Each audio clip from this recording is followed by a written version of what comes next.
Imagine a serene, slow-moving river cutting through the lush, misty forests of Washington state, turning from a scenic landscape into a dumping ground of absolute horror. The year is 1982. The place is King County, near Seattle. Over the span of just a few months, the floating skeletal remains of young women begin surfacing in and around the Green River. A thick, paralyzing dread completely grips the Pacific Northwest as a phantom predator systematically targets the most vulnerable members of society: young runaways, hitchhikers, and street sex workers along the infamous Pacific Highway South. Unlike serial killers who seek media attention, this monster operates like a ghost, relying on the rainy climate and dense vegetation to wash away all forensic evidence. The media and law enforcement quickly form one of the largest task forces in American history, but they find themselves completely blind and running into endless dead ends. The killer is not a highly visible criminal mastermind.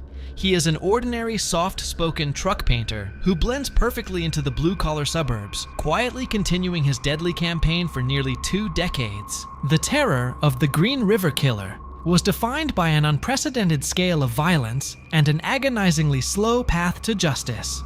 Between 1982 and 1998, dozens of women vanished without a trace, their bodies meticulously hidden in clusters across wooded areas to confuse investigators. The task force was so desperate that they even consulted the incarcerated serial killer Ted Bundy, who correctly profiled that the killer was likely returning to the dump sites to interact with the remains. Despite interviewing a local man named Gary Ridgway as early as 1984, and even passing a polygraph test, police lacked the physical evidence to hold him, allowing him to return to his normal life, his church, and his family, while secretly continuing to kill. The catastrophic stalemate finally broke in 2001 due to massive advancements in forensic science. Scientists re-examined DNA samples taken from Ridgway decades earlier and achieved a perfect match with semen samples preserved from the earliest victims. On November 30th, 2001, Gary Ridgway was finally arrested,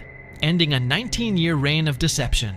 To avoid the death penalty, Ridgway struck a plea deal with prosecutors, agreeing to cooperate fully and lead investigators to the hidden graves of his forgotten victims. In a chillingly detached, matter-of-fact tone, he confessed to murdering 49 women, though he admitted the actual count was likely closer to 71, stating he killed so many he simply lost count. Sentenced to 49 consecutive life terms without the possibility of parole, Ridgway remains locked away, leaving behind the dark legacy of America's most prolific convicted serial killer.